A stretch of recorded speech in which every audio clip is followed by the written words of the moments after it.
Sounds good. Then I'll let everybody in here.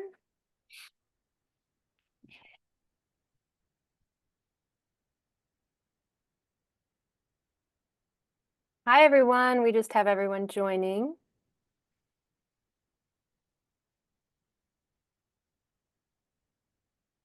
Hi.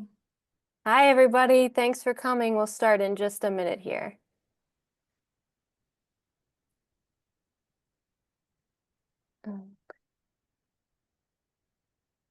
All right, let's see here. My Zoom changed a little bit. Let's see. Okay. All right. Hi, everyone. Great to see you all.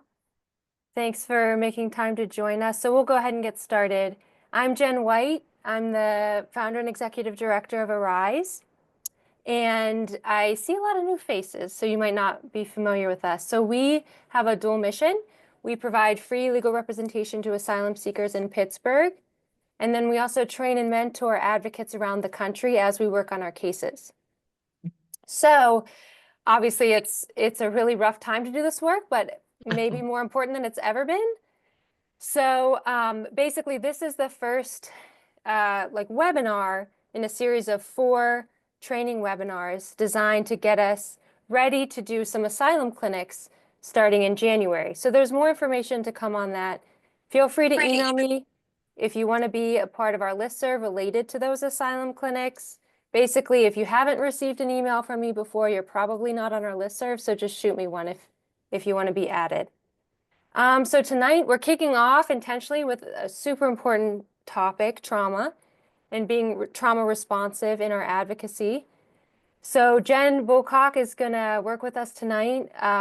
Jen's such an asset to us. She's on our board of directors, and I've had the privilege of working with Jen on actual cases and just getting her advice. So she has a really awesome eclectic background, which I really enjoy hearing about. So currently, she is a social work supervisor at the University of Pennsylvania Legal Clinics, and she does all kinds of work there, and she does immigration work there, and social worky stuff too. But she's also done a number of other things in her career. Like she was a philosophy professor at Cabrini. She's done all kinds of like reentry work with incarcerated folks. She worked as a mobile crisis worker, a therapist at a college, and I could go on and on. She's done advocacy in the immigration and criminal justice space and is just an awesome practical source of knowledge for us.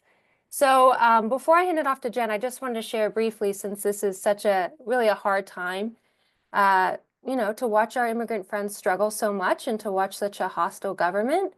I wanted to share that, so a couple years ago, Jen did a training kind of like the one we're going to do tonight. And I remember her talking about, she was just giving tips on like how to do this work in a healthy way, like self-care. And she talked about doing a digital detox, meaning like minimizing screen time or just like stepping away from technology in a way that makes sense to recover. So I have realized that when Jen talks, I listen. So I had heard that before, but when she said it, then I started implementing it. So the second Saturday of every month, we generally do what we call a Sabbath in our house, where I don't use a phone, we don't watch TV, et cetera, et cetera. And so I found that that's become really vital now in this environment. So this past weekend, going into the weekend, I was really struggling with a particular case that's just heartbreaking. And so we did the Saturday where we didn't do screen time or technology. And at the end of the day, Saturday, I was thinking about working Sunday, and I usually don't work Sundays. And I was like, okay, I feel kind of nuts. Like, I think I need to like set my boundary and keep it. I usually don't work weekends. I need to stick to that. And so by the end of Sunday, having 2 days of not working, I felt like a different person. And it worked. Whatever that kind of like healing process, being away from things that happens, it worked. And so the reason why I share that is because I hope we're all taking care of ourselves. And being reminded or just learning these new skills is so vital. So anyway, with that, Jen, thanks for being here and take it away. Of course. Thank you for the introduction, Jen. Unfortunately, tonight I'm not talking about self-care, but hopefully ways to make the work a little bit easier for you all. But before we get into things tonight, what I want to do is actually acknowledge the current moment. And when Jen and I were talking about me doing this um, presentation, I had talked with her about like toxic stress and seeing it in clients as well as in immigration advocates. And so I just want to take a moment to acknowledge toxic stress because we tend to focus on trauma when we work with immigrants because it seems to be ubiquitous. And oftentimes the government requires us to prove that there is a certain level of trauma, a little trauma pornography to even get a case to meet the requirements for any type of relief. But I want to acknowledge the lesser forms of stress that are just as harmful to us biologically and psychologically. And so when we talk about stress, we all have stress on a daily basis. If you have children, your life is full with all kinds of good stress. I'm integrating a new dog into my life right now, which is extremely stressful because I have two others already. That's positive and tolerable stress, right? Things that, we might be a little stressed out, trying to work things out, but ultimately everything returns to normal. We're okay. If you've gone to any type of schooling, studying for an exam, you get stressed out. That's tolerable stress, but normally after the episode passes, things return to normal. And toxic stress is when we have things that are really intense beyond our normal kind of thresholds. They're prolonged, which means we're stressed out for prolonged periods of time without any type of break or relief. And that the typical things like our protective factors, so having a supportive partner, having the ability to take time off, things like that just aren't working to help us kind of defend against these types of things. And so this is what we're talking about when we talk about toxic stress. And toxic stress has all kinds of short and long-term effects on us. So it changes our brain, the way that it like if you've ever heard of neuroplasticity, the way it forms connections in our brain. So it actually changes the structure and the way our brain functions because of the hormones and chemicals that are released in our brains when we're stressed out. It can cause behavioral changes. If you're noticing doing this work that you're snapping at your partner or your kids more than you normally do. If you're crying in your car for no reason before you walk into the house at night, right? These are forms of emotional dysregulation where we're not really able to keep control of our emotions. And these things come about when we are under prolonged periods of stress and not the good types of stress that we can talk about. Also, folks who do this work long term and are under toxic stress long term, you're at an increased risk for high blood pressure, heart disease, stroke, immune disorders, and then also mental health issues like depression, anxiety, substance use disorder, and then also if you're a practitioner, burnout, right? The inability to keep doing the work because it becomes impossible. Um, all of our clients right now are experiencing this, right? They're worried about things like family separation, deportation, returning to violent home country conditions, ICE enforcement, whether that's against their children, their loved ones, themselves, people disappearing from their community, right? The grocery store that they used to visit on the corner suddenly is closed because the family was deported. Friends at school not showing up to school anymore because they've been deported or maybe they're just relocating. Inability to go to work or school because you're afraid. And then also the inability to complete tasks of daily living. So not being able to go to the grocery store because you're afraid of enforcement. And so worrying about all of these things all the time, obviously, is the type of stress where we're talking about it becoming toxic. And so our clients are experiencing fear, isolation, unpredictability, and uncertainty, a lack of safety, both physically and mentally, in their day-to-day lives, and then obviously increased xenophobia and racism, which leads them to feeling hypervigilant, and then also having a lack of information in terms of what is the current policy, what's actually being enforced, what do I have to do to be like doing the right thing, and then just generally being overwhelmed. And so I think most of us know this about our clients, but I want you guys to reflect on this list here and think about how many of these things are you experiencing? As an immigrant advocate, are you feeling overwhelmed? Do you feel like you don't have enough information to be able to do your job? The rules of the game are constantly changing. You can't predict what judges are going to say. You don't even know if you're going to get a judge that's been on the bench and has actually trained in immigration law, right? All of this becomes overwhelming. So when you think about what you're experiencing, I challenge you guys to think about whether these are forms of toxic stress and if that means that you need to be doing more things to protect your own well-being and mental safety. And like Jen talked about doing the, what you call it, digital Sabbath or digital detox. Yeah. Right? Things like this are really important. I know when I can't tolerate noise that I'm past my window of tolerance and that I need to do things to take care of myself, right? For you, it might be that you, I don't know, cry at a telephone commercial or, right? Like whatever it is about yourself that you know that you're outside of your window of tolerance, this is a cue for you to start thinking about yourself so that you can continue doing the work. But I also want to validate a few things. If you're an immigrant advocate right now, there are lots of things that we experience that we don't really talk about and don't get socially recognized. So I want you guys to think about the following things regarding grief and loss. So we experience a lot of unresolved grief and ambiguous loss. This is a loss that occurs without any type of closure or understanding. So you fill out a asylum application for a client, you pass them on to the next attorney, and you never know what happens. Or you go to court with somebody, they lose the case, they go back to detention, they're deported, and you never hear from them again. You don't know if they're alive and well, you don't know what's happened, you don't know if they're in a third country. That is a legitimate loss and grief that we all experience as advocates that is worth paying attention to.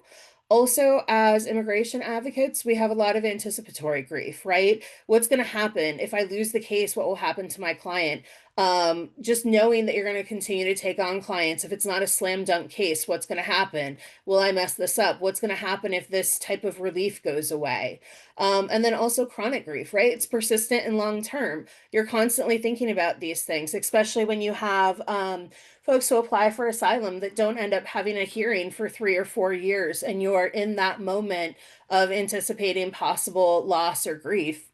And then also, a lot of what you go through is not socially sanctioned or recognized, right? Lawyers shouldn't be sad. They shouldn't be showing up to their client meetings lost, sad, crying, etc.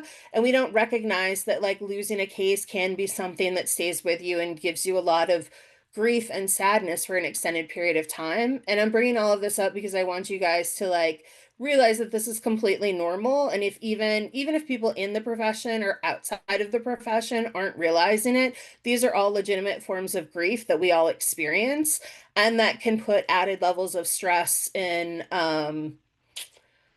just overwhelm and difficulty for all of us to kind of contend with to keep doing the work. So, part of this, I'm starting here because I want you guys to remember that even though doing this work, you're mindful about the clients and what the clients are going through, you also need to be mindful about yourself and what you're going through because this is not easy work and it's only gotten harder with the current administration. And Trump 1.0, we could at least predict some of the rules of the game and things were generally stable. Now we don't know week to week what will disappear. Illegal enforcement is occurring, right? There's a lot more uncertainty, which makes this even more difficult to tolerate. And when I say tolerate, I mean like emotionally as well as professionally. So I just talk about this stuff to normalize it, to have you guys kind of check your own temperature in terms of, is it time for you to take a vacation? Is it time for you to do something to get yourself back to balance? And also just to legitimize this for yourself and for your colleagues, right? A lot of us don't talk about this, and I think it's really important. Um, if anybody wants to add anything at this point in time, you're more than welcome to.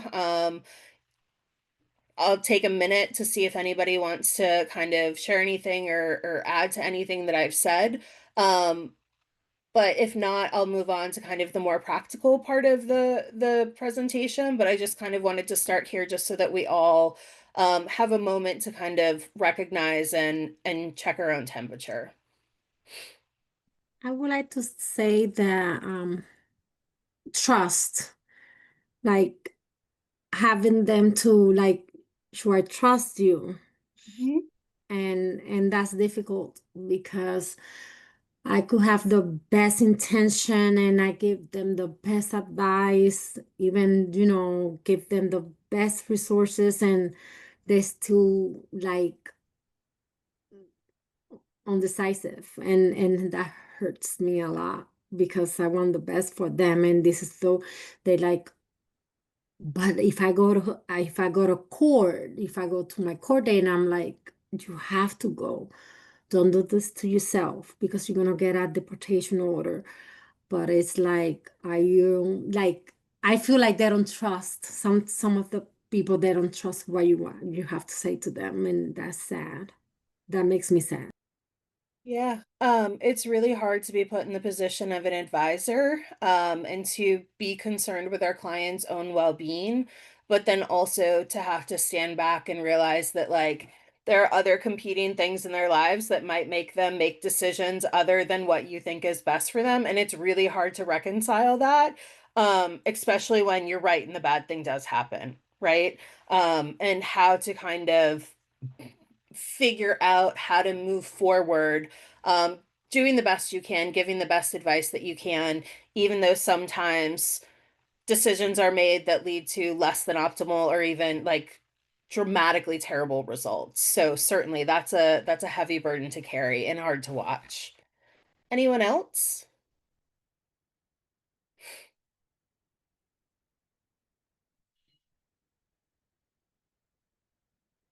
It's totally okay if not. I just wanted to give a moment for y'all to have space to speak anything that's on your mind. Yeah, I think this is super helpful, Jen, just to acknowledge it. I think one of the things that I've been surprised about in this work is that, like, we're all probably empathetic people, right? That's why we're here. But I care so much about my clients. We all do, right? So when sometimes I feel like a grief for them when they've told me horrific things that have happened to them. And I actually feel it more with clients sometimes than like people I'm very close to in my actual life, like my personal life. And I think that's exacerbated because of the weight that we carry as legal advocates. I think that's what it is. So it doesn't always make like perfect sense. But I've learned that like there have been certain cases where I have just grieved what I have heard from other human beings about the awful suffering. And so for what it's worth, if you experience that, you're not alone. Yeah, I mean, I think that there are a lot of ways in which doing this type of work puts us in the position to um, see and hear things that people in our everyday lives often don't, and to be aware of a reality in the world that a lot of folks have the luxury of not having to acknowledge. And it can be really difficult to be in a position, especially where, because of confidentiality, you can't share that and you can't really tell your partner why it is that you're feeling the way that you are, even though there's such a high burden on you. And then also, all your colleagues are super busy and struggling with it themselves. So you don't want to put that on top of them as well. So it can be very difficult. And also the change of rules and laws changing like by the minute. Yeah. One thing is today and another thing is tomorrow, and then delivering that information to them is also hard. Some of the immigration workers, or sorry, attorneys that I work with, they talk about the fact that like 50% of their time now is going towards making sure the law is still the law, right? And reading all of the updates and surfing all of the listservs and things like that to make sure they're making the right choices and doing the right things by their clients because so much is changing so often. Okay. Well, I'll stop there for now because we got a lot to cover and I want to make sure that we get through other things. But thank you so much for sharing and just kind of honoring the moment. But I want you all to know that I see you and I know the work is hard, and thank you all for doing the work that you do. And hopefully I can give you some tips to maybe make it slightly better. Okay. So what I want to go through today, talking about trauma responsiveness, and this being when we don't have the luxury of time, right? So how do we stay trauma responsive when we're being forced to move quickly? And then some things to kind of help that process along: interview planning and question construction, successful interpretation, meaning working with interpreters, across languages, and then what it means to have good enough evidence rather than complete evidence for your case.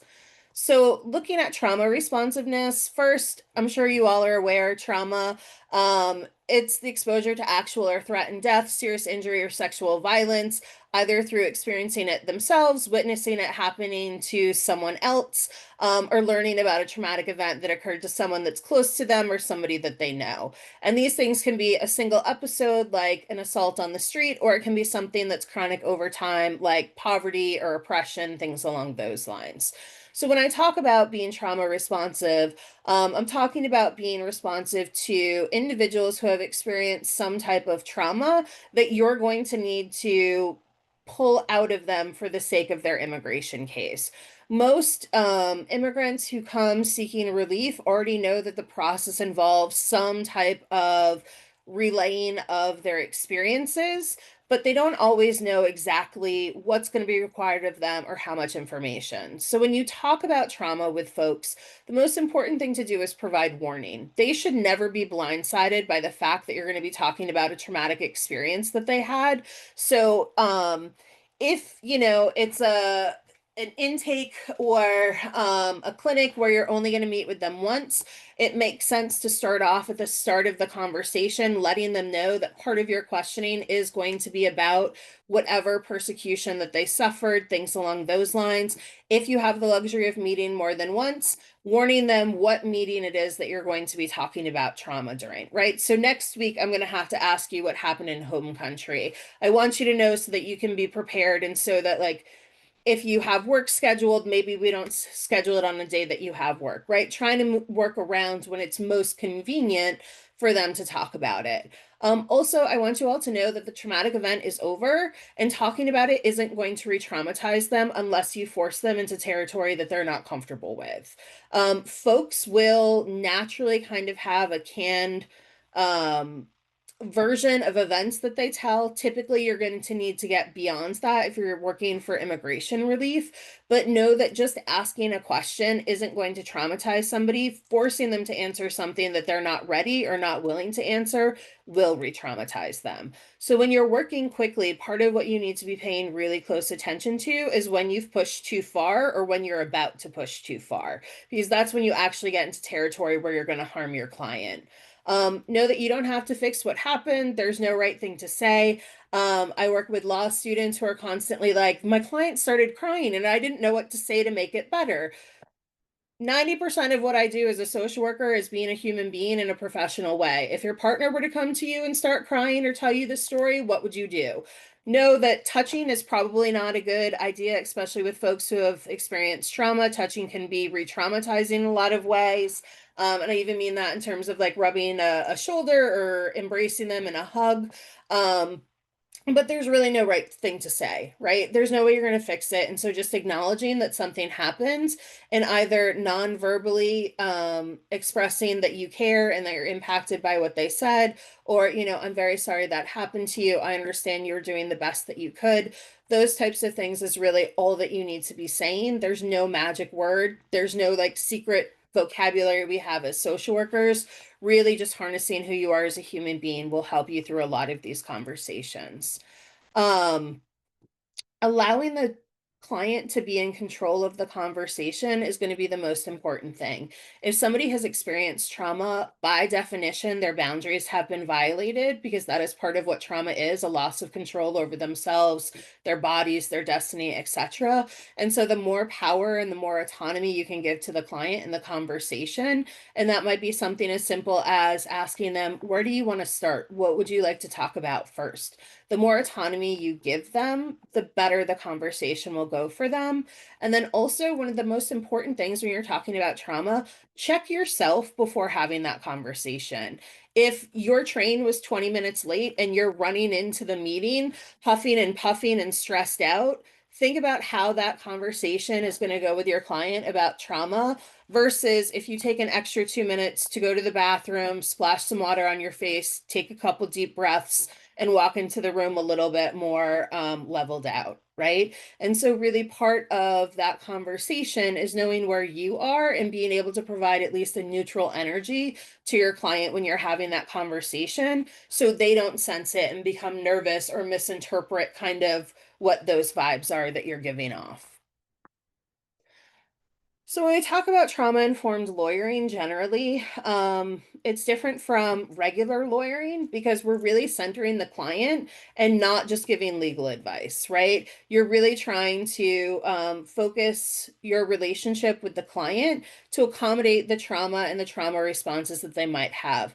Typically, this means slowing things down, having shorter meetings, meeting multiple times, accommodating memory issues, and these might come from an organic like issue with their brain, like dementia. It could come from abuse where they'd been hit in the head and now have a brain injury of some kind. Or, as we all know, trauma causes problems with memory. And so being trauma informed means that we accommodate those challenges with memory. Also, it requires us to be responsive to nonverbal cues.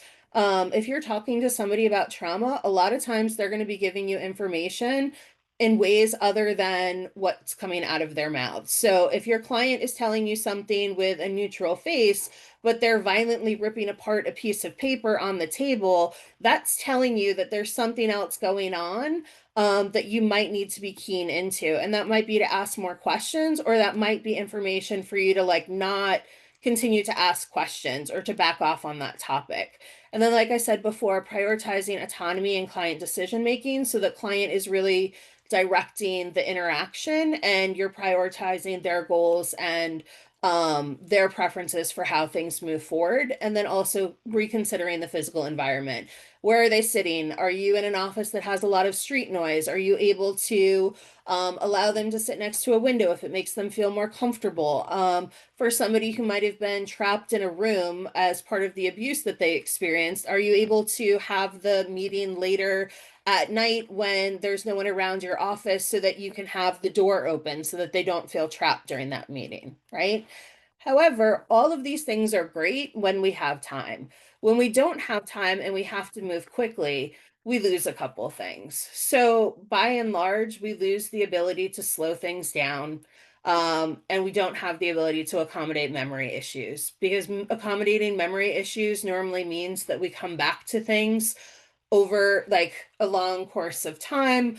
We're able to ask things in different ways. We're allowed to give them the time that they need to kind of recall different events over a long course of time. We can't do that when we're moving quickly and we're experiencing a lot of pressure. So that means that to stay trauma informed, we really need to double down on the nonverbal cues that they're giving us and also prioritizing their autonomy and decision making as well as the environment that we're in, right? So what does that look like? So for prioritizing autonomy and client decision making, for me, so I should mention I do psych evaluations for primarily asylum cases, but sometimes for T visas and U visas as well, and some VAWA applications. But when I do psych evals, most of the time I work with clients who are detained, which means that the detention center is in control of when I meet with them and how long I meet with them. Most of the time, that means I get to meet with them twice for 2 or 3 hours, and that's it. That's all I get. So I have to move quickly. I have to do a lot of traumatic content in a very short period of time, which can be re-traumatizing and activating, obviously.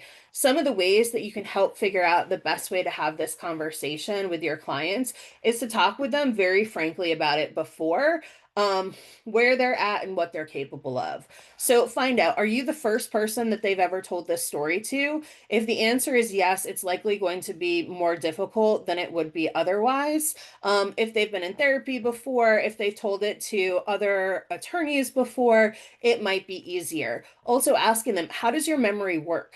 Do you tend to talk about things and then remember more details a week later? Are there certain things that you just can't access? Knowing that might tell you what information you're going to get and what information you're not going to get. So if you only meet with them once, it can help you prioritize the information that you can get. If they're telling you, I can't recall this unless I have a couple weeks to do it, you know you might not be able to get that information in that specific time that you have. Also, ask them what happens when you talk about traumatic events, right? Do you have nightmares? Do you re-experience things? Like what types of things are really activating for you? If you know that there are specific things that are really activating, then you know to like tread lightly around those things, right? And we'll talk about what's good enough evidence towards the end of the presentation. But knowing kind of how they react can give you a lot of clues in how to structure your questioning. Also asking them, how stable do you feel? Right? Some people will be like, look, it's fine. Like, this happened 10 years ago. I have no problem talking about it. Other people will tell you, like, I'm still having nightmares. Every time I hear a car backfire, I still jump to the sidewalk. Like, asking them how stable they feel can give you an idea of how far you can push and how much information you might get. Also asking them, like, where do you want to start and how do you want to proceed? I've had clients, so typically I recommend to people, like, you do a little bit of rapport building, you kind of ease into it, you do the worst trauma in the middle, and then you ease out of it. I once did a psych evaluation for a woman who sat down and immediately started crying and shaking because she knew she was going to have to talk about the abuse that she experienced. And she was so dysregulated from the moment that she walked in the room. I was like, do you just want to talk about the worst of it now? And she was like, yes, please. And so before even, like, all I did was the disclaimers about confidentiality, and we went right into the most difficult stuff because she was so worked up. She needed to get that done first, or she couldn't focus on anything else, right? So asking folks where they want to start can be very helpful and can help protect them based on what they're worried about and what they're going to have the worst time talking about. And then asking, is anything off limits, right? You might know from maybe you've worked with a family member of the person, maybe you have a referral that has information. There may be things that clients are just not willing to talk about, and you can advise them on the legal consequences of that. Like, your case isn't going to be as strong. I know this judge that we're going in front of, like, he's going to want to hear these details. It's your client's case, and if they decide that something's off limits because it's just not worth reliving, all you can do is counsel them on the kind of legal possibilities for withholding that information and then respecting their choice, right? Because sometimes for some folks, reliving the trauma is worse than anything else that you can ask them to do. But oftentimes, if you have these really frank, upfront conversations, you can get through a lot of stuff pretty quickly and in a way in which your client is going to be willing to kind of do the work that they need to do to give you the information, the details that you need. Continuing on with this, during the interview, ways that you can kind of help them in disclosure is explaining why you need things and the level of detail that you need, right? So I need you to be able to tell me, excuse me, how you were tortured when you were arrested after the protest, because this is part of the argument that we need to make for persecution. I don't need you to tell me everything that happened, but I need you to at least give me a couple of examples of the types of injuries that you sustained, things that were said to you by the guards, etc. Right? Sometimes giving parameters to folks can help them focus on things that they're able to tell you. This is in contrast to, like, asking them to tell a chronological story or asking very directive questions like, so tell me what happened next. Tell me what the guard did. A lot of times, if you, and I have this in a later slide, if you ask them for information and then say, can you give me an example of that? I need an example of what they said to you. They will go through the catalog of things in their head that have happened to them, and they will pick the one that they have the easiest time telling you about rather than the one that you might ask for if you do it a different way, right? And so this allows them to kind of figure out what disclosures are easiest for them to minimize the trauma that they're going to have to go through in, like, verbalizing things. And know that sometimes the hardest things for people to speak to are things that have been said to them. A lot of times in domestic violence and IPV cases, folks will be willing to talk about the physical things that happen to them, but they won't be able to tell you, like, what their partner said to them or what their mother said to them, because that is so injurious to, like, who they are as a person. It's much more difficult to talk about what was said to them and how that made them feel than it is to talk about the broken bones or the bruises. So just know that different people will have kind of different baselines for what they're willing to talk about. And so you kind of need to work with what they're willing to give you. The other thing is think about circling around difficult information. So for example, I worked with a client who had been trafficked at the border when he was 7 years old, and he was in his mid-20s at this point in time. And every time he would talk about the trafficking, he would start to re-experience things. He would completely disconnect from reality. He would start talking as if he was back in that place again. And so it was very difficult for me to get good information. But what we did was we would kind of get to a place where he could tell me what was happening. As soon as I would see that he was starting to like disassociate or having a really hard time, we would pull out of the conversation and talk about something else that we needed to talk about, right? And then we would slowly get back around to talking about that same thing. This is an indirect way of getting them to kind of titrate their trauma, right? So we get really close to the thing that hurts and then we kind of move out of it, right? And so that gives them the ability to kind of restabilize themselves, keep talking about things that are important, and then come back to the thing that's really hard, right? Giving them that time oftentimes will allow them to disclose more to you. And then also trusting the client when they tell you that they've had enough or that they're willing to keep going. I've had folks before where I've been like, wow, like this is really hard. I feel like maybe we should take a break. And they're like, nope, let's keep going. I want to get this done. I never want to have to think about this again. Please do not take a break. I don't want to extend this anymore. Please just keep going. Right. And so I trust my clients to know when they've had enough and when they're too far into things and when they're able to keep going. And I respect that. And I take their word for that. If anybody has questions, feel free to jump in, like put them in the chat, whatnot. But these are all just kind of things to think about when you're trying to walk someone through a disclosure. And then also, so this is going to be really important, responding to nonverbal clues. If you're moving really quickly through traumatic information, you really need to closely monitor the psychological safety of the client, right? And so some of these things are going to be thinking about, is the emotional response that you're getting proportionate to what they're speaking about? If there is completely flat affect, or if they're laughing while they're telling you about really terrible abuse, that's an indication that there's something wrong, right? That the brain is not able to fully process the information that they're telling you. And so they're trying to like literally laugh it off or distance themselves from it in some way. And that's an indication that you're in dangerous territory. Also, if you kind of notice that the client has like a vacant look on their face, like they're not really there, they appear to be somewhere else, even though they're fully engaged with you and having a conversation, they might be dissociating or experiencing depersonalization. So disassociation means literally they're like on autopilot talking to you, but their brain is somewhere else entirely, right? Like their brain has disconnected from the conversation as a protective mechanism. And oftentimes, if you ask them about the conversation, they won't be able to remember it because they weren't connected to it. Depersonalization is when they actually disconnect and start to experience themselves as outside of their body, right? And so anytime you experience kind of a glazing over of the client, like they're not really there with you, that might be an indication that you've pushed too hard and you need to pull back or take a break. And then also emotional dysregulation. Is your client unable to pull themselves back together? Have they started hysterically crying? Are they unable to like moderate their breath? Are they just overly emotional? In that case, you need to stop and do some grounding work, which I'll talk about some basic grounding exercises.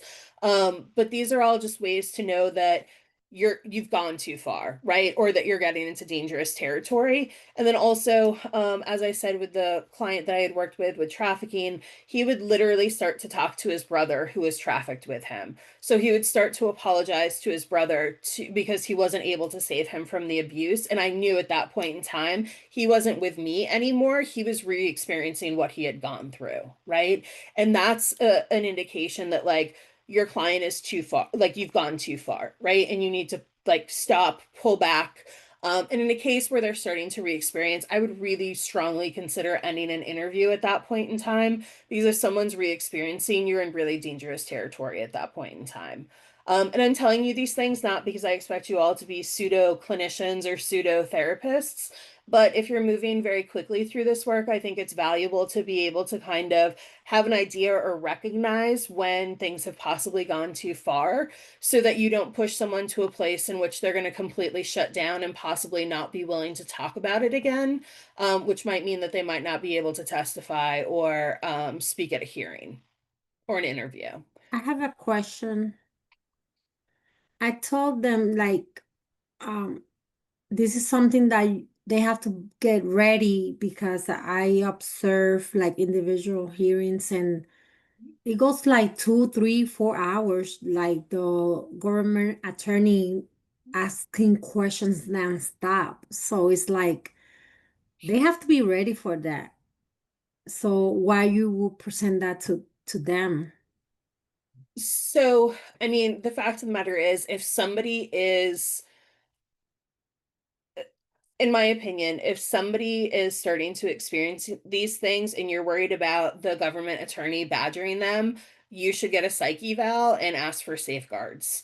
Because if you get a psych eval that attests to the fact that the client dissociates, depersonalizes, that they become dysregulated, that they re-experience trauma, I testify about this stuff all the time for clients that do that. Sometimes, depending on the judge, obviously, the judge can put in safeguards where they so I've had cases where the judge has allowed my psych evaluation and the affidavit to stand in place of the testimony of the client so that they didn't have to go through a direct examination during the hearing.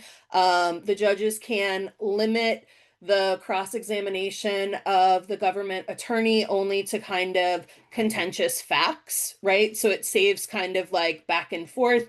They can also require the state attorney to moderate their tone, right? So that they can't be like badgering or aggressive with them. They have to be more neutral, right? And so in cases where you really think that a client won't be able to stand up to like a very harsh kind of cross-examination, if it's truly the case that there's something psychological going on, it's worth getting a psych eval, because there are safeguards that can be put into place, and those can be extremely significant for clients who have really, really deep trauma histories that don't do well with memory and questioning and things along those lines.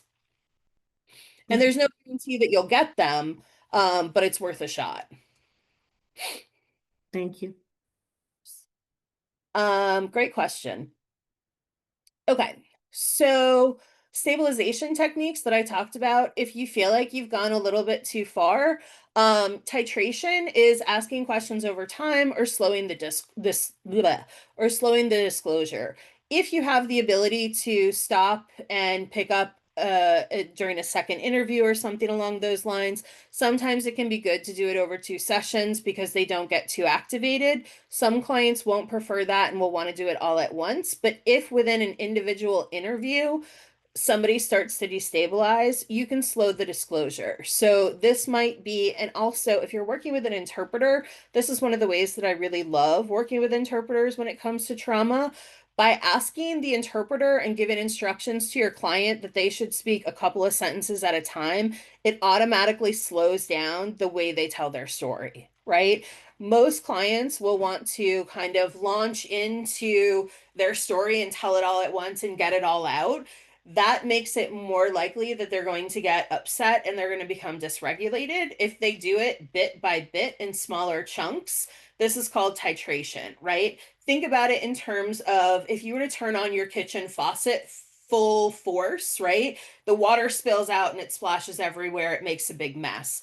If you turn it on just to a trickle, you have more control over the water, you have a more predictable stream. Same thing with talking about trauma, right? If you do it slower, where the disclosure is done in little bits, even if that means like they interpret a couple of sentences, then another couple more, that is going to keep them more in control of their emotions than if they do it all at once, really strong, like a full force of turning on the faucet.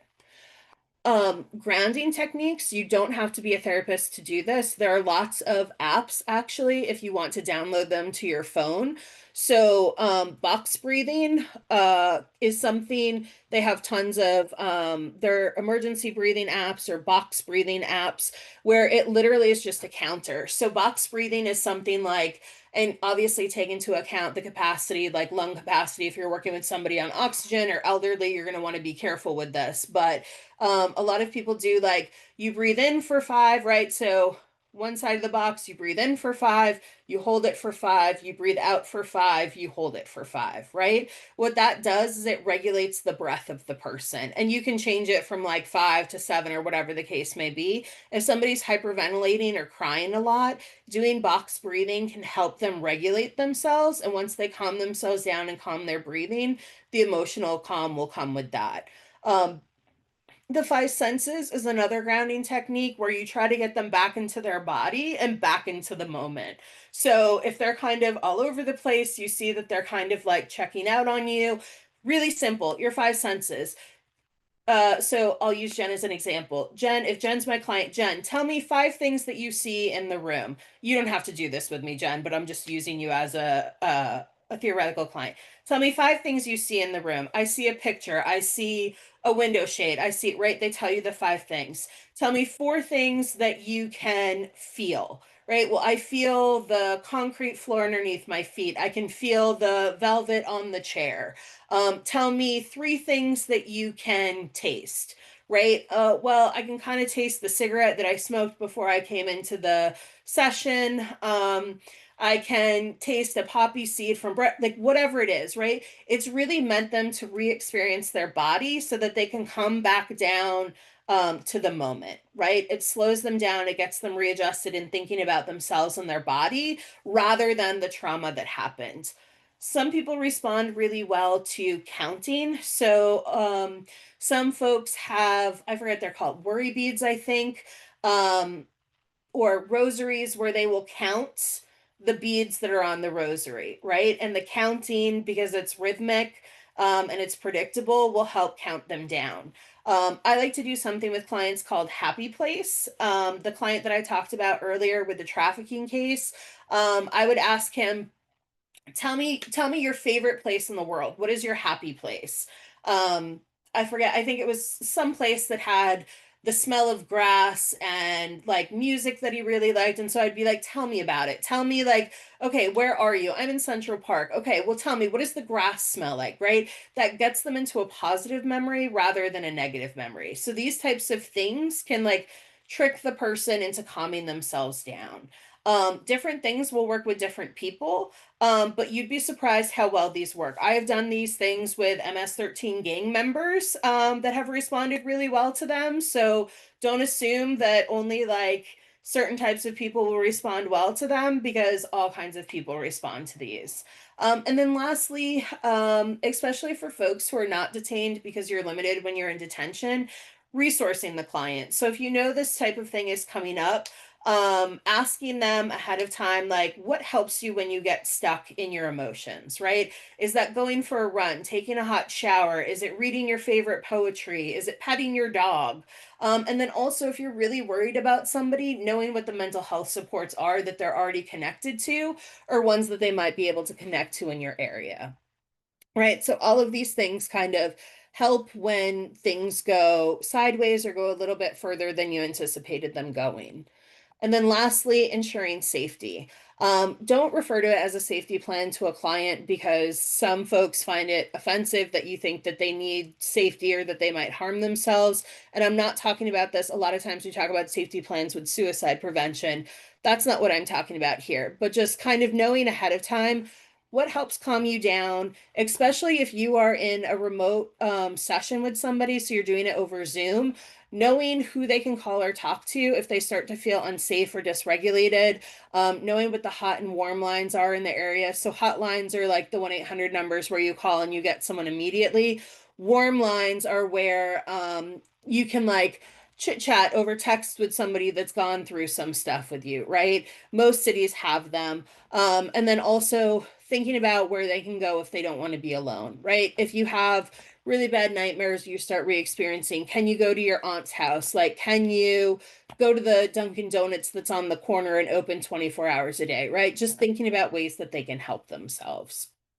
I think this is, yeah. So before I go on to the next section, I do want to check in and see if anyone has any questions or concerns about any of the stuff that I've gone over.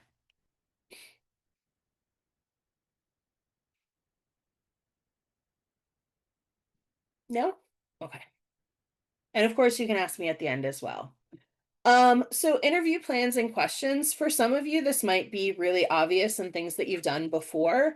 But when thinking about how to engage folks around traumatic content, I think it's really important to structure the conversation. So any information you want the client to retain, you should start with at the beginning. Once somebody starts talking about the trauma, the way trauma and memory works makes it very unlikely that things that you tell them at the end of the session, they will retain, right? So if you need them to bring you documents or remember a date or to do something, it's good to do it at the beginning.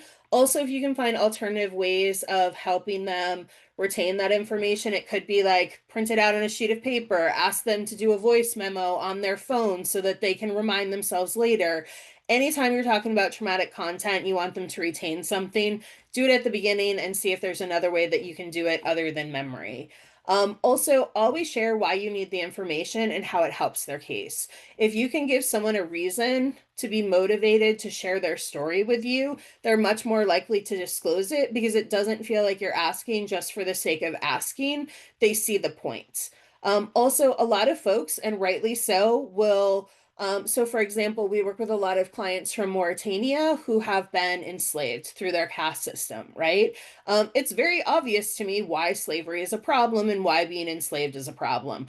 I still need them to tell me the details of what happened to them and why it was problematic for me to be able to make that case, right? So sometimes they won't understand why you need the information and they'll feel like, well, duh, obviously, like, don't you know this? And so a lot of times being like, well, the immigration officer or the judge is going to want to hear this in your words, or I understand that this is a problem within your society, but I really need to know specifically for you because that's what the asylum officer is going to want to know. Motivating why they need to make the disclosure makes it much more easier for them to want to do it. Also, don't ask unnecessary questions. A lot of times we can be tempted to like get the full story. If you have enough for what you need, don't ask that next question, right? In that case, you're just asking for the sake of asking. And if you have enough, you should stop there. And give them permission to stop, take breaks, decline a question.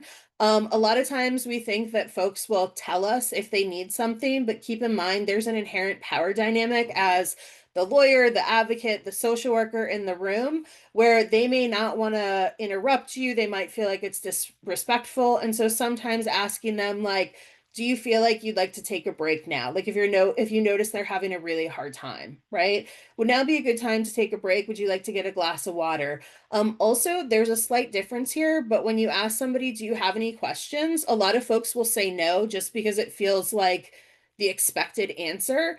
If you ask instead, what questions do you have? That presupposes that they should have questions and they might be more likely to ask the questions that they actually have, right? So just thinking about the way that you word things sometimes can get you better disclosures. Like I said before, giving them control of the flow of information, what we talk about first, how long we talk about that, if we revisit something at the end of the conversation. Also, do not expect linear disclosures from clients. Trauma, by its nature, interrupts the way the brain stores memories and makes it so that they're fragmented. Think about like a memory as a picture that gets turned into a jigsaw puzzle and then put in a box and shaken. That's the way a lot of the memories that are stored during trauma present to the brain. They're all of these little pieces. They can't pull them out for you in a pretty little picture. They might be able to pull out a couple of pieces, give you some corner and side pieces, but they likely can't give you the whole memory. So asking them to do it in a linear fashion is going to be extremely difficult. Chronology can be very difficult. And when you're talking about chronology, most folks aren't going to remember dates and specific times, but you might catch other things. Can they orient things to the seasons? If they have children, are they able to, for me, I find that a lot of mothers are able to talk about, well, my son was 3 years old when this happened, and he was 5 years old when this happened, but can't tell me if it's 2022 or 2024, but they know the age of their son. So in trying to create timelines, think about if there are other signposts that you can use.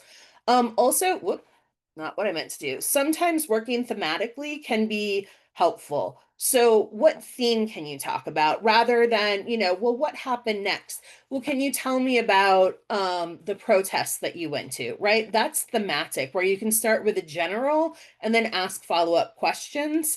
And then also look for patterns in their responses, right? So a lot of times people that have defense mechanisms, you can notice patterns in the way they tell their stories, right? You might find out that you will get direct answers and clear answers to questions that they're willing to talk about, whereas you'll get a whole lot of chatter with things that they don't want to talk about, right? I had a client who, anytime I started asking questions about the abuse by her mother, would talk incessantly about things that were only tangentially related. And once I realized that, I knew that when she started to chatter like that, that there was something very kind of sensitive and difficult for her to talk about, and I would have to think about a different way to get at that information, right? So looking for those types of patterns can be helpful and instructive in doing the argument, not the argument, the interview. And then also don't end with traumatic content. The last thing you want to do is send your client out into the world, kind of having their worst memories bleeding and out in the open.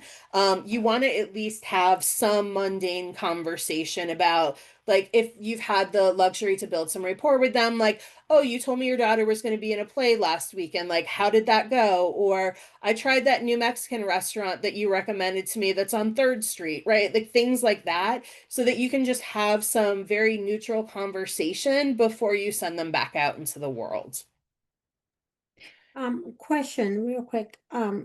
Maybe I missed this information, but about how introduce this, like how we'll be taking all this information, because I type it and I told them I'm gonna be typing. This is gonna be like a brainstorm. You told me why you migrated and whatever I said. So what is the best line that you would suggest to If you give them? Like, I'm not gonna give you eye contact, like writing, typing, what is the best line to say? so, my preference, and I understand there are different reasons for different folks to do things in different ways. I prefer to hand take notes because as soon as you use a computer, it makes a physical barrier between you and the client. So if you're at your laptop, like you're automatically like there's something in between you, right? So I like to hand take notes. Also, when you hand take notes, the client, even if they don't speak your language, can see what you're writing. So even if they can't read it, they can still see it. And I always tell clients when I take notes, I'm going to be like, look, I'm going to be taking a lot of notes. I want you to know that I'm doing this so that I remember all of the things that you tell me, because I don't want to have to call you and ask you to tell me this again. I don't want you to have to tell me like all of the details of things. So I'm taking notes just to get the details. And I want you to know these are my own personal notes. They're not going to anyone else. I'm not showing them to anyone else. They're just for me so that I remember all of the things that you're telling me and so that we don't have to do this again. That's the way I address that. Thank you. Of course. Um, okay. So asking good questions. Again, this might be stuff that you all know already. But I think even though I've done a number of psych evals at this point in time, I still have an interview plan that I bring with me to every interview, just because that prevents me from forgetting anything. There is nothing wrong with at the end of an interview saying, hold on, I just want to check my notes and make sure I didn't forget anything, because a lot of times we end up having like wide-ranging conversations where I don't remember if I've actually asked all of the questions that I'm supposed to ask. If I have an interview plan, I can very quickly go through and be like, yep, yep, yep, yep, yep, yep, yep. And I use the same interview plan for most clients, and I tweak it based on like the necessary unique factors that I need to ask about. But that's a good way just to make sure you have all of the information and you can kind of keep yourself accountable to what you need so that you don't have to revisit things. When you ask questions, ask open-ended questions. If you give a client the option to answer yes or no to something, most likely they're going to answer yes or no. So this is, you know, rather than saying, did you experience discrimination when you tried to get a job in Guadalajara? They can say yes. If you say, can you give me an example of any discrimination you experienced, that asks them to tell you a story, to give you more content. So asking open-ended questions gets you a lot more information. Also, I like to structure interviews so that you ask general questions and then move to more specific. So I think about this in terms of like almost like a subheading, right? Like, can you tell me about so I work a lot with children applying for special immigrant juvenile status. So something along the lines of, can you tell me the ways in which your mother took care of you when you were living in Guatemala? Well, she tried to cook, but we didn't have enough to eat. You know, she tried to make sure I was in school, but sometimes I would have to like miss. Okay, so that's what they told me. Now I need to follow up. When you say that your mom wasn't able to feed you all the time, does that mean you went hungry some days, a lot of days? Like, can you tell me more about that, right? So you ask kind of the more topical general question, and then you prepare follow-ups to that so that they can tell you their version of it first, and then you can follow up with the things that you actually need to know for the legal standard. By doing the general to the more specific, it also gives them the opportunity to tell you things that you didn't even know that you needed, right? Because it wasn't part of like the more specific questions that you had dreamed up. It gives them more kind of space for them to tell you their story. And then also, like I said earlier, when I need specific details about things, I ask them, can you give me an example of when the guard abused you, right? Like I said before, that allows them to choose what it is that they're going to give you more detail about rather than you asking about something that might be the most challenging thing to talk about. So those are just a few kind of general tips for interview plans and asking questions. There's lots more that can be said, but I wanted to go through a few more things. Any questions on any of this before I move on? No? All right. So successful interpretation. I work with interpreters all the time. I love working with interpreters. Some folks hate it. I think what's most important in working with interpreters is really good at communication with the interpreter. So things you should consider when choosing an interpreter, don't make assumptions about language. A lot of folks will ask clients, do you speak Spanish? And they'll say yes, and they'll get a Spanish interpreter. I find a lot of times that folks who speak indigenous and rare languages, when asked what language they speak, will select something like French or Spanish because they know that folks most often have interpretation in those languages. If you're able to get an indigenous interpreter, you will likely get better information, easier, and faster. We work a lot with Kutchi interpreters. Some of them can be very difficult to find. Some of them you have to do like Kutchi to Spanish, Spanish to English, but it can make a difference of getting really good, reliable information rather than half information. Like if I had to do, I speak basic Spanish. If I had to do any type of an interview in Spanish, you would get lots of half truths and lots of false information because I just don't know enough Spanish to be able to do it and do it well. Know that dialects matter a lot. Sometimes people that speak the same language but have a different dialect cannot understand each other well or have lots of misunderstandings. So make sure you take into account dialect as well. And then ask about preferences like gender, age, caste, if you're dealing with a society, a language that is attached to societies that have caste systems, and then religion. If you have very limited time to be able to interview something about trauma, having somebody of the wrong like religion or gender or ethnicity can shut down conversation and make it completely unsuccessful if there's a reason why they don't want to disclose to somebody that has that profile. So asking those questions can be helpful. And then also think about whether it's better in person, over Zoom, or over the phone. You can get interpreters in a bunch of different ways. Sometimes I actually find that having interpreters over the phone is the most successful depending on the client. If you have a client that has a really, really, really hard time talking about what's happening to them, sometimes having an interpreter over the phone so that they're a disembodied voice makes it easier for them to tell their story because it's not one more person that they have to look in the eyes, right? Phone interpretation can be really difficult because the interpreter can't see the client and can't see you, so can't kind of judge what's going on in the room. So most of the time, I think Zoom can be the easiest, but other times having them in person can be preferable. Different people have different preferences, but I found that sometimes thinking about your client, their level of comfort, whether they have a hard time talking, can determine which method you use. And also the quality of the interpreter matters, right? Like there's a difference between hiring a professional interpreter to interpret over the phone versus calling language line, right?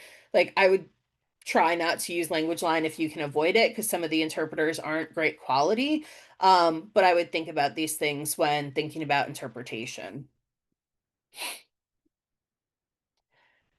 A lot of people are very shy with interpreters and don't want to tell them how to do their job. A lot of times, giving good advice to interpreters can actually help make their job much easier. So, if you can, prep the interpreter ahead of time, and this could be sending questions, letting them know about special terminology that you're going to be using, because that helps them be able to interpret more quickly and effectively and accurately in the moment. I oftentimes will, when I'm requesting the interpreter, from their agency or just if I'm dealing with them directly, letting them know what the goal of the conversation is. And this is twofold. One, so they can kind of understand the context, but two, if I'm asking somebody to interpret a case that has, for a case that has like significant domestic violence or gender-based violence, and that person has that history, it's worth letting them know ahead of time so they can choose not to participate in that if that's going to be a triggering event for them, which will also ruin, like it will affect the quality of the interpretation. Provide any useful background information if you have it. So sometimes when I have clients who speak a language that we can't get the initial language for, so like maybe they speak Wolof and French, if we can't get a Wolof interpreter, when I call for an interpreter, I'll be like, do you have anyone who speaks or is from a region that speaks Wolof, right? Because then sometimes there might be enough crossover that they can do some triangulation in the languages. As I said, provide trigger warnings to your interpreters so they know what's coming. Share expectations for the interpretation. So if you want them to be doing like every sentence I say, then you interpret, then I say another sentence and you interpret, let them know that because some interpreters will summarize unless you tell them otherwise. And when they summarize, you lose a lot of information. And then also, I like to give them permission to share their thoughts about the interpretation success, right? So I'll specifically tell my interpreter if you feel like there's like a breakdown in communication, if you think that it's a different dialect, if you're asking questions and you're getting nonsensical answers back, please give me that feedback so we can figure out if it's the language or if it's something else that's going on. And then also giving instructions to the client about the interpretation, right? The interpreter is likely not going to insert themselves and tell your client how they want them to do it. So it's very helpful for you through the interpreter to say, like again, Jen's going to be my client. Jen, we're using an interpreter. When you speak to the interpreter, please speak very slowly. If you can, pause every couple of sentences so that the interpreter can interpret, because it's really important for me to understand everything that you say and so that we don't miss any details. Also, if you feel like something doesn't make sense or you want to like ask a question about what I mean by something, please let the interpreter know that. If you don't give them that permission, they won't always like interrupt you and tell you because they're used to dealing with immigration or government offices where they don't really care or they're using Google Translate, right? So I think it can be helpful to give those instructions. Making interpretation easier for the interpreter, speak slowly. Don't forget to use I and you so that you're talking directly to the client. Don't do the tell her that I want to right? Speak as if you're speaking to the person directly. Keep sentences clear, simple, and short. Stop every 1 to 2 sentences for interpretation. Use the simplest terms you can and avoid colloquialisms. I actually think that learning how to speak English for an interpreter is like learning how to speak British English or something along those lines, because you really need to clean up your English so that it's easy and clear and able to be interpreted.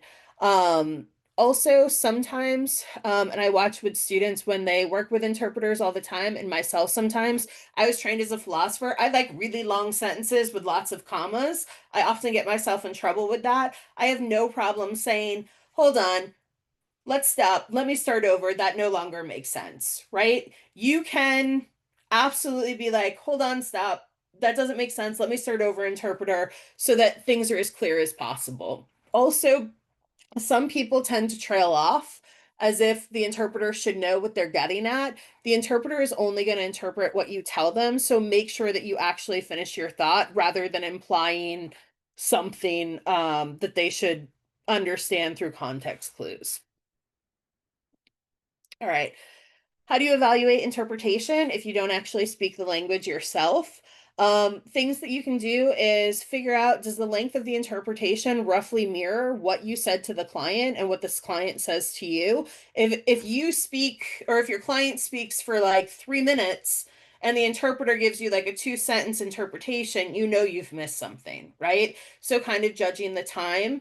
Also, does the content of what's interpreted match the affect you're seeing or hearing from your client, right? If you're getting kind of a breakdown in communication, it's worth asking, so that you know if there's some type of mismatch between their affect and what they're saying, or if there's an actual issue with interpretation. Also, if you ask the client a question and their answer doesn't make sense, it's worth asking whether the interpretation is successful or if it can be asked a different way. And then also ask the client to explain things back to you.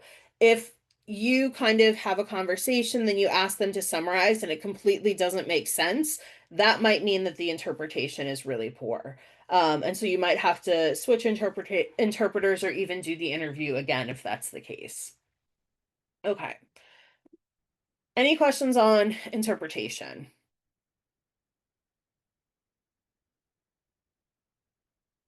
All right.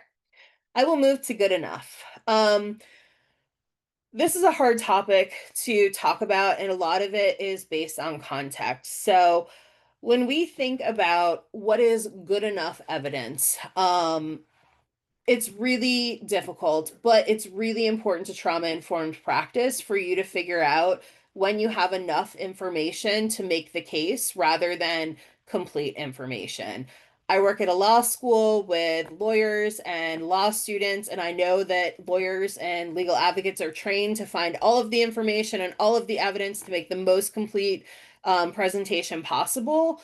When it comes to trauma, you need to get good enough information so that you don't harm the client any more than you have to, and hopefully not at all.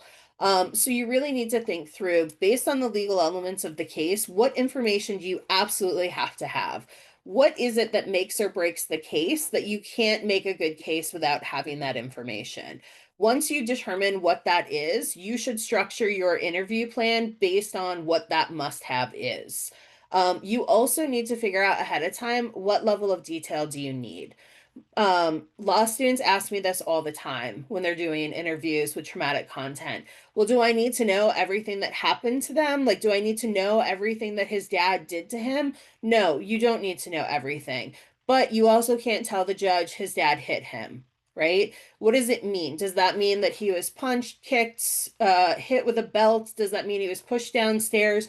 What does that mean? You need some understanding of what happened, but you don't need every brutal, gory detail, right? And so part of that is determining what level of detail is enough to be successful in your case. And sometimes this is going to depend on what circuit are you presenting a case in, what judge do you have, etc. But thinking ahead of time of what level of detail you actually need.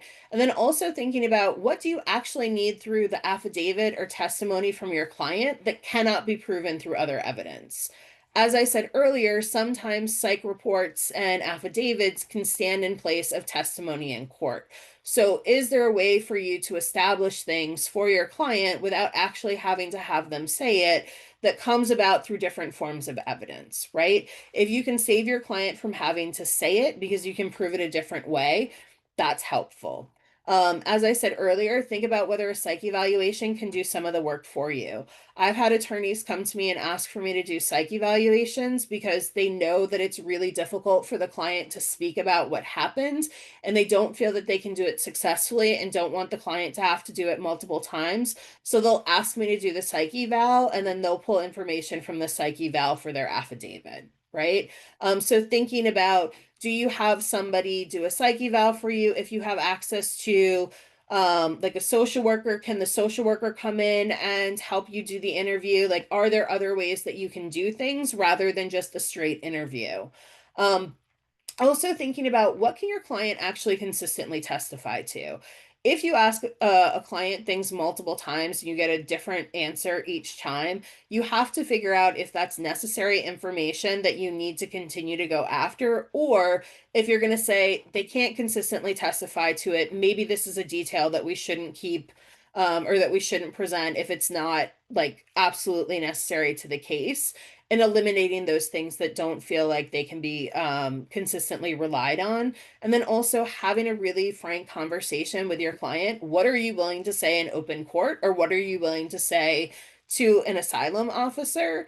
And not asking the questions that they're not willing to answer, right? Really having that frank conversation can give you so much structure and guidance in terms of what to do in the interview, that that's really important. And I think a lot of folks with really good intentions for the client to save them from having to have difficult conversations um, don't ask direct questions and tend to beat around the bush because they think it's less bad that way.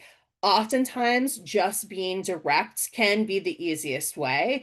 And also, sometimes, think about whether you're trying to protect the client or trying to protect yourself. And I'm not saying this to try to be mean or judgy, but sometimes we think, oh, this is going to be really, really difficult for the client. So I really want to think about how to do this, and I want to tiptoe around it. And the client's like, look, like this happened. I know it happened. I know I need to say it for my case. Let's just do this, right?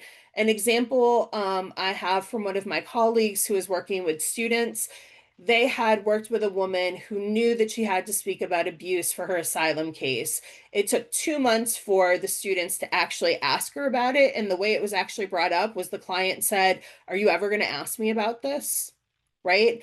They were avoiding the conversation because they thought they were going to hurt her and make her uncomfortable, whereas she was frustrated that they hadn't asked her about it because she knew it was coming and just wanted to speak about it. Right?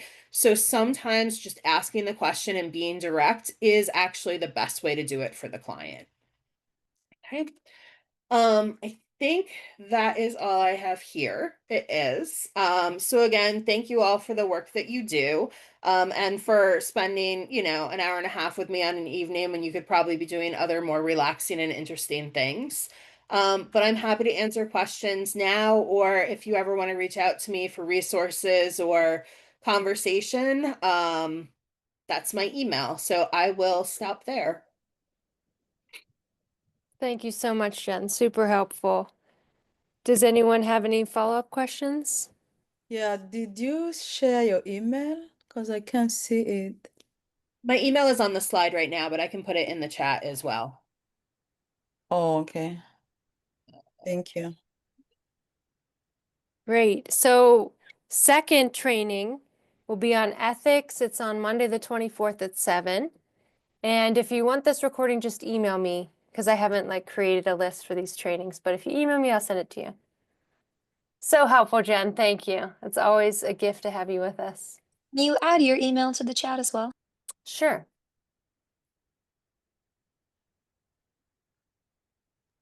And just for fun, Jen, I like that you ended with a good enough because we talk about that all the time. That is one silver lining I see with this administration and the nonsense is that there's so much pressure on adjudicators to decide things fast that I actually think that helps us be more trauma responsive with our work because we need the high level stuff. So that's, it's always nice to find the bits of reprieve that we can get. But I really do think that that helps. So I'm glad to see that we stick to we kind of gloss over things. We don't need the full story, the horrific, all of the details. So that's good. I would also say they don't like to read long filings. Yes. So good enough, right? Like sometimes it can be really hard because it feels really important to add all of the details because you don't want to miss anything, or you want to be like true to your client's story and what they went through. But sometimes brevity is really important for actually getting the judge to read what you put in front of them. And so it's an excuse for you to go with good enough rather than everything possible to have a complete story. Oh, Absolutely. so sorry, Jen, let me ask you a question. Actually, I live in Washington, Seattle right now, and one of my community member was asking how to get like a therapist for these asylum cases, and I didn't know what to tell them because that's So, why I was very, very interested to come to participate today. for a psych evaluation, you mean? Like, Oh, like to get a report for their case about their mental. yeah, like to evaluate them to see if they can get, yeah, yeah. And are you going to send around an email? No, I'm only responding to email inquiries. Give me Oh, 2 seconds. So there are a couple of national organizations that you can request psych evals from. So one of them is HOME, HOME. It's an acronym, but if you do like home psych evals, they'll come up for you. And if you are an attorney working pro bono, they will do the evaluation for free. If you aren't working pro bono, they might ask you for a nominal fee, but they do psych evaluations. You can also look at Physicians for Human Rights. okay. They have a very large network of psychologists, psychiatrists, social workers, etc., that will do these types of evaluations as well. The first you just said was So home, Home psych. for you. okay, Home is the first one, and then Physicians for Human Rights. okay. And I should warn you that, hold on, I can't talk and spell at the same time. There can be a waiting period for them because as you can imagine, there's a lot of demand for evaluations right now. And especially if like some folks actually charge like $2,000 or $3,000 for evaluations. So to get them done pro bono or low bono, there aren't a lot of folks that do them. So asking home or Physicians for Human Rights, it can be a wait, but they do really good work. Home for Human Right, Physician for Human Right, they are the one charging. And you said home for, is it only called home? So it's an acronym. Let me see if I can pull up their webpage. Give me one sec. And it will be free only for attorneys. No. So you can go and fill out like so basically if you're an attorney who's charging somebody for your services, they will charge the attorney for the evaluation. If you're an attorney doing pro bono work, they will provide it for free. How about accredited representative? Same thing. Thank you. Let me see if I can find it.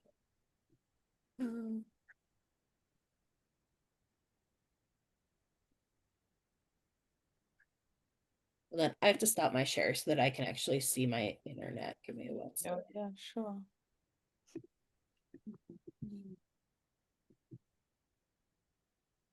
Let me just.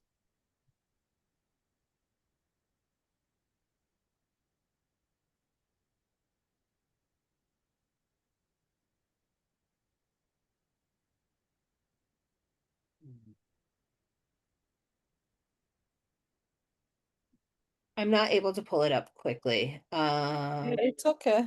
Take your time. Let's see. Does anybody else have a question? Questions while I look for this?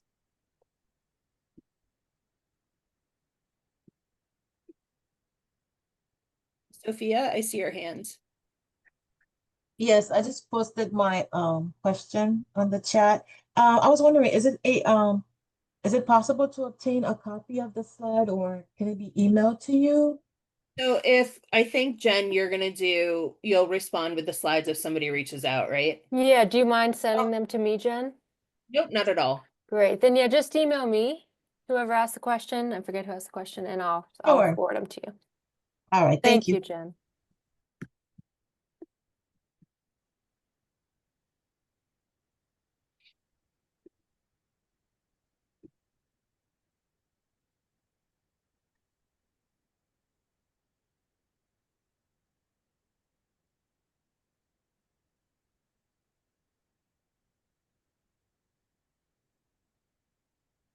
Yeah, I'm still not able to find their website. The person who asked about the psyche vals, if you email Jen, I will give Jen the information for home when I can find it. They're a small Okay. organization, which is probably why I can't pull it up really quickly, but they do them and they do good work. Okay, thank you. Keep Great. updating us on these trainings. We really need them as a new advocate. I know there's a shortage for newer folks. Yeah. We'll finish out the series by the end of the year and then we'll launch our clinics. Well, thanks everyone, and thanks, Jen. Super helpful as always. Of course, I also just want to, for folks who are looking for more trainings, the Tahira Justice Center, which I'm putting their website in the chat, they do monthly office hours for immigration advocates where you can they do it both for mental health as well as for kind of like support and guidance for answering legal questions. And they have some amazing like webinars and pre-recorded materials. So if you're looking to do some stuff on your own time, they're an excellent organization that has a lot of really good, really accurate stuff. They are calling Tahir. Yep, I just put the Yeah, I saw it. Yeah. Calling Tahir. Thank you so much. of course. Well, if there are no more questions, I hope you all have a wonderful evening and you take time for yourselves and do nice things for yourselves. And as always, thank you so much for your work and for everything you do for your clients. Yeah, thank you, Jen. Go snuggle that Thank pup. you. I will. Good. Everyone. Thank you. Have a great Okay. night, everyone. You too. Bye. Bye.